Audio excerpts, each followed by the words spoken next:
did Niantic just confirm that shiny rates were nerfed for Pokemon Go Fest? In a recent interview with Esports, one of Niantic's directors made an official response specifically to shiny Pokemon during Go Fest. He said, quote unquote, if shiny Pokemon are too prevalent, it degrades the game in the long term. That's the line I really want to focus on, but here's his full statement regarding this. We understand that for some trainers, the biggest way they judge the quality of a Pokemon Go event is how many shiny Pokemon they catch. We heard from trainers who shared how lucky they were this year in terms of shiny Pokemon caught, while others shared how their experience was the opposite. If shiny Pokemon are too prevalent, it degrades the game in the long term. Now I'm going to jump right into it. He really didn't discuss anything else outside of the shiny rate issues at Go Fest. I understand what they mean by that, and I'll talk about that in a second, but first off, I feel like that quote right there is not consistent with Pokemon Go. If shiny Pokemon are too prevalent, it degrades the game in the long term. But there's a community day every single month with a super high shiny rate that pretty much devalues whatever the featured Pokemon is going to be. So technically, once a month, sometimes even twice a month, shiny Pokemon are degraded. And community days are free events. But for a $15 event where there was supposedly a boosted shiny rate, they don't want you to get a lot of shinies because it degrades the game in the long term. It's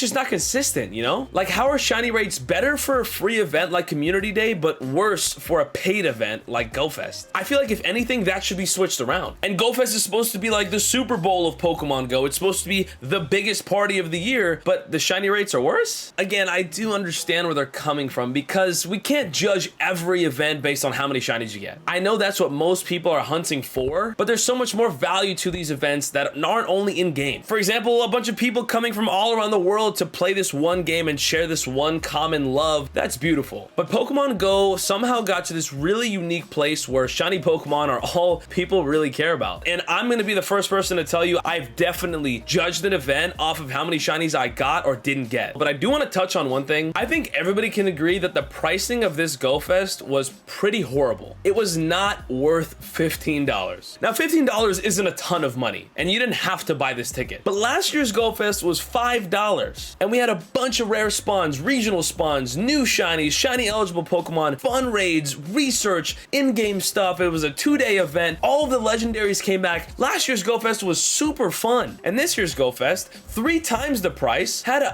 about the same stuff going on, maybe even less. I'm not gonna get super deep into the specifics of this year's Go Fest, but the raids on day 1 were horrible. These were all of the raids on day 1, not counting the Mega Aerodactyl, I think. The Axew in the 1-star raids was dope. That's kind of a staple. They did something similar last year. Pikachu was kind of negligible. I don't think there was a person on the entire globe that did one of these 3-star raids. The 5-star raids are cool, but we already had a week of Kyogre and 2 weeks of Groudon. And here are the raids from last year's Go Fest. The 1-star raids, brand new shinies, costume shinies, and you have Dino, which is an incredibly rare shiny. They did the same thing with Axew and this year, but we had 2 new costume shinies that were both very, very awesome. This year we just got Pikachu again. There's been a million Pikachu. 3-star raids last year, Galarian, Weezing, Hitmontop, and Cranidos. 3 really rare shinies, all shiny eligible. This year we got the second stage, not shiny eligible, to starters that are whatever. And then last year on day 1 we had Mewtwo in raids, which Mewtwo's the GOAT, and it was only 1 Pokemon in raids on day 1, but it was Mewtwo, so that's cool. But man, last year's day 1 raids were better. Now here's all the raids we had on day 2 this year. It was the same 1-star raids except we had Rockruff, and 3-star raids they added Snorlax, Salamence, and Druddigon. Salamence is dope. Snorlax and Druddigon are shiny eligible. That's cool. For some reason they kept the starters in there. And in 5-star raids we only had Nihilego, which was cool because they're introducing Ultra Beast,